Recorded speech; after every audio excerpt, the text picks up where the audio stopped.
These streets will make you feel brand new. Bigger lights will inspire you while you're in New York. Okay, so definitely I'm not leaving my day-to-day job because I am not a singer, but what I am is a Bill and Melinda Gates Foundation goalkeeper. So my name is Nicolette Mashile, also known as the Financial Bunny, and I'm bursting with so much gratitude and excitement because I'll be boarding a flight to go to the Bill and Melinda Gates Foundation goalkeepers event for 2023.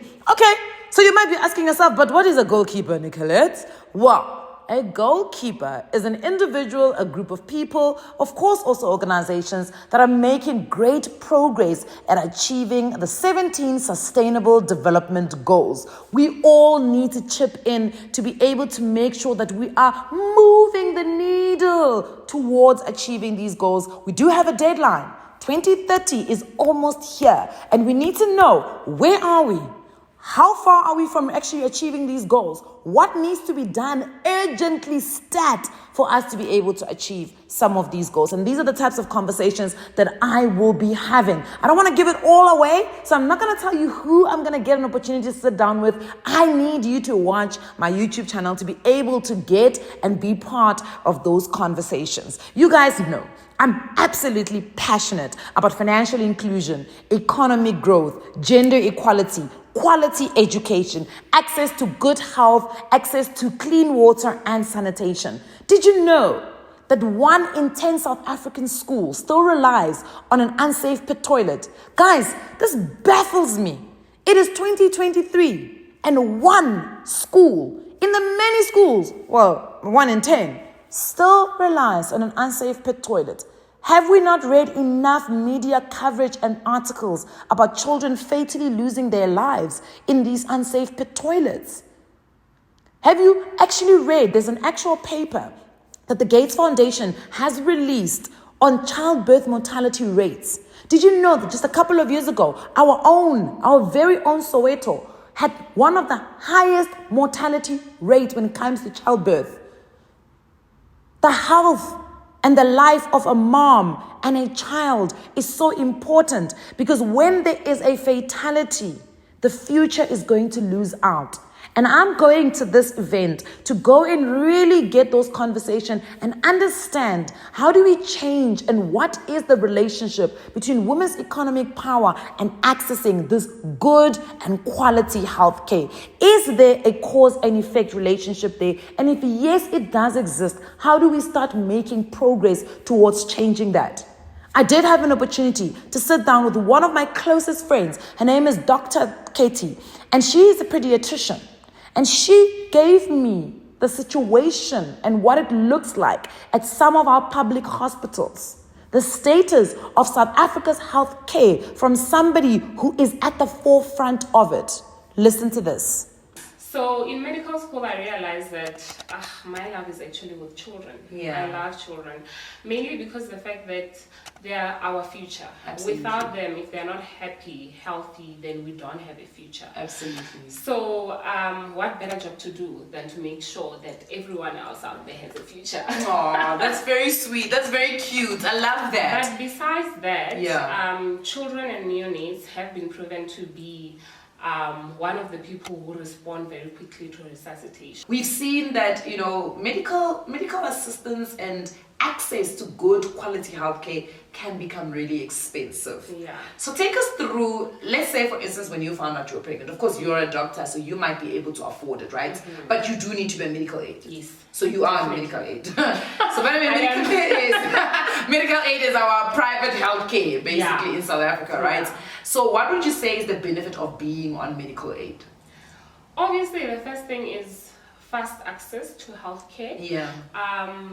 You don't have to go through the million queues that people go through in government hospital. I mean, a lot of patients, by the time we see them at around 3, 4, they're like exhausted. They've been there in the queue from like 4 a.m. Yeah. Like we get patients that travel from provinces they have been traveling since midnight just to try get here, and when they get here maybe at around 8, they still have to wait until very late. Sure. So the fact that you don't have to be in long queues Yeah. is like better access, quicker access. Yes. And obviously you can afford the best doctors. Yes. Like when you're pregnant, you want to be seen by an obstetrician. Yes. Right? Most people, like I mean everyone Yes. who would be pregnant would want to be seen by such. But unfortunately this is not the reality for most people without medical aid. Yes.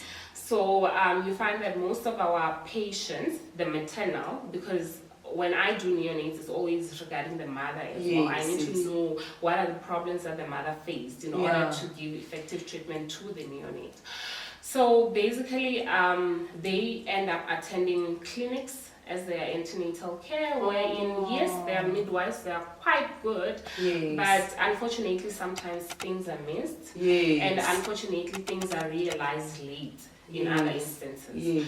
So just the fact that you're able to get the best doctors, if you need operation, you are able to get first preference, quick and easy, Speaking about that, and there's two things that you mentioned that I want to really touch on, and I guess this is exactly what, you know, for me, this conversation is really about. It's that economic power of being able to unlock good healthcare. So there's obviously a direct relationship between the haves and the have-nots. Yeah. How does the preference system work? Is it first come, first serve? How does it work if you don't have medical aid?